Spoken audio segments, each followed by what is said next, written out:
Hello guys, climate బాగుంది కదా అని అలా బయటికి వెళ్తే వేడిగా ఏదైనా తినాలనిపించింది. అప్పుడే గుర్తొచ్చింది ఇన్స్టాలో హైప్ అయిన సీతయ్య పకోడీ. ఇక్కడ ప్లేస్ చిన్నగానే ఉంది, కానీ క్రౌడ్ మాత్రం చాలా ఉంది. ఇక్కడ క్రాబ్ పకోడీ చాలా ఫేమస్ అని విని క్రాబ్ పకోడీ ఆర్డర్ చేశా. ఇక్కడ ప్రైజెస్ కూడా చాలా అంటే చాలా రీజనబుల్గానే ఉన్నాయి. ఆర్డర్ వచ్చేవరకు ఏం చేయాలి అని భయ్యా అందరు ఆసక్తి క్యా అని అడిగా. వై నాట్ అన్నాడు. దొరికిందే ఛాన్స్ అని చెప్పి వాళ్ళు ఫ్రై చేస్తుంటే వీడియో అయితే తీసుకున్నాను. ఆ స్మెల్కి అయితే నాకు కడుపులో ఎలుకలు పరిగెత్తాయి. ఈలోపు మా ఆర్డర్ కూడా వచ్చేసింది. ఫస్ట్ టైం క్రాబ్ పకోడీ తిన్నా, కానీ ఏ మాటకు ఆ మాట చెప్పాలి, టేస్ట్ మాత్రం అదిరిపోయింది. వీళ్ళ దగ్గర ఫిష్ పకోడీయే కాదు, కొత్తగా మెత్తల పకోడీ కూడా చాలా బాగుంది. చికెన్ లవర్ అయి ఉండి చికెన్ తినకపోతే చికెన్ ఫీల్ అవుతుందని సిల్క్ లెగ్స్ కూడా ట్రై చేశా. ఓవరాల్ ఈ స్పాట్ వాజ్ డెఫినెట్లీ వర్త్ అని చెప్పొచ్చు.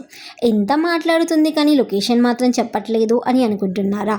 ఇది ఎక్కడో కాదండి, హఫీజ్పేట్లో 7 Hills అని వన్ డ్రైవ్ ఉంది. ఈ డ్రైవ్లో సీతయ్య పకోడీ బండి. Go try and thank me later. Bye bye.